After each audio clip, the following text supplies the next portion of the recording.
da violência contra a mulher. Inicialmente, a gente tem que reconhecer que nós vivemos uma sociedade em que existe uma desigualdade. Apesar de termos diversas normas, como a nossa Constituição, onde existe, onde prega a igualdade formal entre homem e mulher, a nossa sociedade ainda está impregnada num cenário de desigualdade. E é a partir dessa desigualdade, que anteriormente era mais severa, como exemplo, a gente cita o Código de 1916, o Código Civil, que esteve vigente até 2002, onde o homem ali ele era apresentado como patrono do lar, né? Então, ele tinha ali um papel de supremacia dentro do lar. Inclusive, neste cenário, a impunidade ela era incentivada assim, por essas legislações que estavam vigentes. Como exemplo, a mulher, aquele que um dos cônjuges que desse motivo à separação, ou seja, como exemplo, uma mulher que era agredida resolvesse ali abandonar aquele lar, ela não teria direito à guarda dos filhos, porque era isso que estava na lei, que aquele que abandonasse o lar, ele não teria direito à guarda dos filhos. E foi neste cenário, neste contexto, que ocorreu a história da senhora Maria da Penha Maia Fernandes, onde ela, ali, vítima de agressão por diversas vezes, ela teve que retornar ao lar, a ponto de ter quase uma tentativa de homicídio por parte do seu então marido, mas ela voltava ao lar justamente por esse risco que ela tinha de perder a guarda dos filhos que ela tinha com o agressor. Mas diante desse cenário, surge então a Lei Maria da Penha. Foi a partir da condenação do caso da senhora Maria da Penha que ela buscou ali organizações que tratavam sobre esse tema, ela buscou a condenação do Brasil junto a órgãos internacionais, e a partir dessa condenação do Brasil, entre as recomendações, ele citou que fossem aplicadas diversas medidas dentro do Brasil, né? Diversas políticas favoráveis à mulher.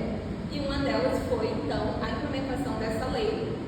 11.340, conhecida como Lei Maria da Penha, que surgiu em 2006 e trouxe, entre tantas outras novidades e inovações, a caracterização de que a violência contra a mulher, ela não é apenas a violência física, ela também pode ser sexual, psicológica, patrimonial ou moral. E, então, como já dito, né, aquela igualdade formal que foi estabelecida pela nossa Constituição de 88, a promulgação da Lei Maria da Penha foram novidades legislativas muito importantes e que ajudou bastante mesmo nesse cenário, diminuiu bastante o cenário de violência. Porém, conforme a gente pode verificar aqui, uma pesquisa apresentada em 2021 pelo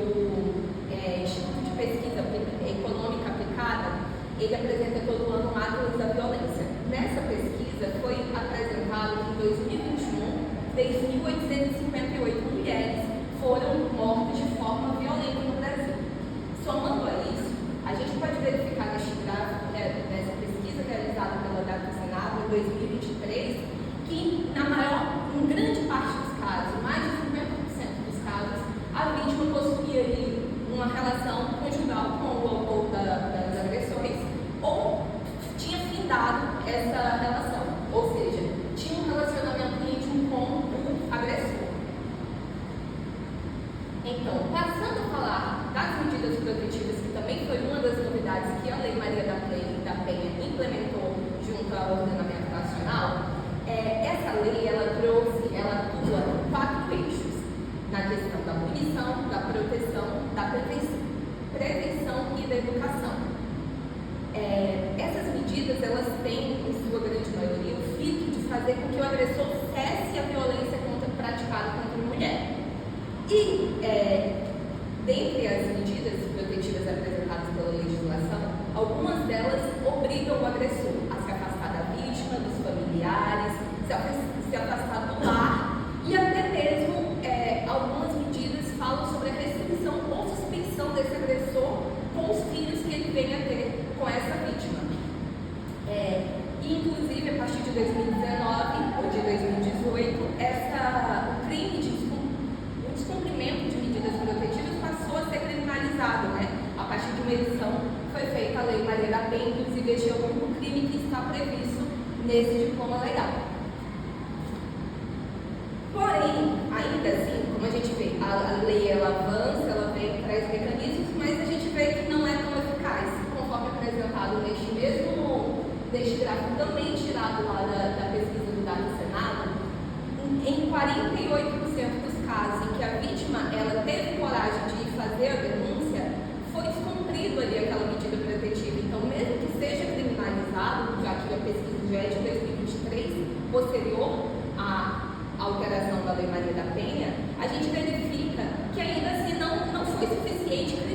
criminalizar colocar como crime o descumprimento das medidas protetivas. Ainda falando de inovações que foram dadas ali a partir da promulgação da Lei Maria da Penha, nós temos os juizados de violência doméstica e familiar, um órgão muito importante que foi criado ali a partir da promulgação da Lei 11.340 de 2006 e que ele tem uma competência híbrida. Ele possui aspecto tanto civil como penal. Porém, essa competência ela é limitada pela própria legislação, pela própria Lei Maria da Penha, uma vez que ele fala que quando se tratar, ele traz a possibilidade da mulher que foi vítima de violência doméstica fazer ali a dissolução ou da união estável ou do casamento ali, né, ou a separação no caso de casamento, diante desse juizado. Porém, se tratar, se versar sobre bens no momento, né, se tiver uma questão patrimonial no momento da separação, já afasta, diz que terá que ser junto a uma vara de família, e ao mesmo tempo ele deixa um silêncio sobre quem irá tratar no caso tenha filhos ali, caso seja discutida, tenha uma disputa da guarda dos filhos. A justificativa até então para que funcione dessa forma é que tem uma maior celeridade nesses juizados, uma vez que o intuito seria que eles servissem justamente para a proteção da mulher somente na questão da violência, imposição de medidas protetivas. No entanto, diversos autores afirmam que quanto maior o número de atos processuais que essa vítima vai ter que estar presenciando ali junto ao agressor, já que ele vai estar presente nessas audiências, isso vai aumentar a vulnerabilidade dessas mulheres. E é com essa justificativa que já existe um projeto de lei de 2020 em que traz a proposta que a mulher ela possa, diante desse cenário de violência, a mulher que foi vítima de violência, ela possa optar por falar dessas questões não ou junto do juizado de família ou no próprio juizado de violência doméstica. Aí, aproveitando que eu trouxe essa novidade legislativa, esse projeto de lei que é uma possibilidade de novidade legislativa, também acrescento aqui uma lei recentemente promulgada em 2023, outubro de 2023, que é uma lei que ele editou tanto o Código Civil quanto o Código de Processo Civil. Essa legislação ela veio então trazer como vedação a hipótese de guarda compartilhada, caso seja notado ali, diante do Ministério Público e daquela mulher, que houve um contexto de violência doméstica. Já quanto ao Código de Processo Civil, essa lei também vem dizer que ela apresentou um dispositivo que obriga agora o magistrado, antes de iniciar, propor ali a audiência de conciliação, de mediação, que é comum nos casos de audiência de família, que já seja verificado de cara se existe ali risco de violência doméstica, para que essa mulher não seja submetida a essa audiência. No entanto, embora a guarda compartilhada seja ali o caso mais severo, digamos assim, que essa mulher vai ter que ter contato com esse agressor, no caso da guarda unilateral, que é outra modalidade de guarda que está contemplada no nosso Código Civil, também este agressor vai continuar tendo acesso a essas crianças e, consequentemente, a essa mulher. Eu trouxe aqui, então, uma decisão judicial já exagerada em novembro de 2023, posterior à lei que eu apresentei anteriormente, e que ela diz aqui, olha, a lei agora, né, devido a essa novidade legislativa, que ele cita o juiz no momento de dar então a sentença, ele fala que teve essa alteração, ele está impossibilitado de dar a guarda compartilhada nesse caso, mas que haverá sim a possibilidade de o genitor prosseguir com as visitas. E ele não diz como ocorrerá, uma vez que, né,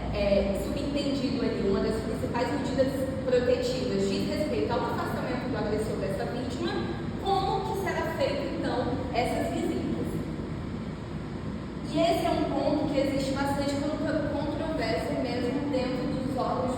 judiciários, entre os membros ali do judiciário. Eu apresentei na minha monografia, eu trouxe diversos recortes de uma pesquisa realizada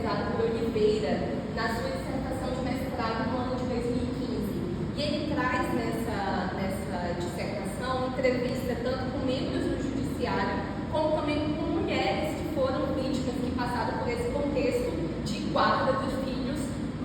com agressores. E aí a gente vê que existe uma divergência quando ele diz que, o promotor 1, ele diz que não tinha nenhum problema a guarda compartilhada em caso da mulher ser já protegida por medidas protetivas, contanto que o agressor ele não ultrapassasse, ele não utilizasse essas visitas para se aproximar da vítima, mas também não diz como que isso poderia acontecer. E já nas palavras do juiz que ele apresenta, né, do magistrado que ele entrevistou, ele disse que não é possível a guarda compartilhada quando se tem medida protetiva a favor da mulher. E isso, ele ainda traz o seguinte, esse mesmo juiz ele ainda informa que às vezes não é possível ali que a vara de família ela resolva essa questão. Então, uma solução que geralmente, comumente é adotada pelos magistrados é recomendar que uma terceira pessoa, um familiar, alguém de confiança da genitora, né, da mulher que foi vítima de violência, que ela seja responsável pelo transporte, pelo contato ali com o agressor, mas não mais a vítima. No entanto, aí existe um outro problema, porque também existem medidas protetivas que impedem o agressor não só de se aproximar da mulher que foi agredida, porque como eu citei lá no início, não só a mulher, ela é utilizada, ela é a única vítima nesse caso. Os familiares também podem ser protegidos pela medida protetiva. Então, diante disso, né, eu passo a fazer as minhas considerações finais, também a análise dos resultados que eu obtive a partir dessa pesquisa. Eu entendo que foi atingido o meu objetivo geral, uma vez que o intuito era verificar como ocorre a implementação das medidas protetivas quando há discussão a respeito da questão da guarda dos filhos. E eu verifiquei, então, esses 3 pontos principalmente. Que existe uma tendência, né, conforme os julgados que eu apresento na monografia, de se priorizar principalmente o melhor interesse do menor. Em muitos julgados, o juiz, quando ele ia discutir a respeito da guarda, ele sempre utilizava como fundamento o melhor interesse do menor, que seria o de conviver com os genitores. No entanto, eu verifiquei que não existe no ordenamento pátrio nenhuma recomendação expressa de como que deve ocorrer, então, nesses casos, já que existem decisões de juízes falando que é possível, sim, contanto que tenha um terceiro, não existe em nenhum lugar expresso como pode acontecer essa conciliação das visitas, uma vez que a genitora vai estar ali amparada pelas medidas protetivas. E aí eu cito novamente que uma solução comumente utilizada pelos tribunais diante desse silêncio legislativo é a intervenção de um terceiro, contudo, né, isso não garante ali a efetividade da segurança da mulher, uma vez que ela pode continuar sendo ameaçada, uma vez que um familiar dela ou uma pessoa de confiança dela vai estar em contato com aquele agressor. Uma solução, né, que eu, humildemente, no meu ponto de vista, de acordo com o que eu estudei, eu consigo verificar, seria o aprimoramento no sistema de proteção à mulher. De que forma? Verifica-se que as medidas protetivas, elas são impostas, o agressor ele sabe que ele não pode se aproximar da vítima, a vítima sabe que ela tem aquela medida a favor dela, porém não existe nenhum sistema que realmente fiscalize, ainda que não seja feito, por exemplo, por forças policiais, mas de repente por outros órgãos da saúde pública, assistente social que faça esse acompanhamento, não existe atualmente nada neste sentido. Então, eu acredito que o aprimoramento desse sistema de proteção seria interessante tanto quanto a criminalização do descumprimento das medidas, né? Então, assim, seria reforçar a fiscalização da efetividade do cumprimento dessas medidas protetivas, uma vez que, como a gente viu, somente a criminalização delas não tem sido suficiente para realmente obrigar o agressor a se afastar da vítima, né? E isso ajudaria, então, a reprimir novos casos de violência contra essa mulher, ou até mesmo agravamento, gerando um feminicídio, por exemplo, como é o caso, por exemplo, que eu apresento na monografia, né, onde existe o caso de várias mulheres. Eu trouxe o recorte de uma juíza, porque foi um caso bem recente, mas existem várias mulheres que, por continuar continuar neste contato com ali o agressor, gerou, né, acabou ceifando a vida dessa mulher. Então aqui estão as referências que eu trouxe para a apresentação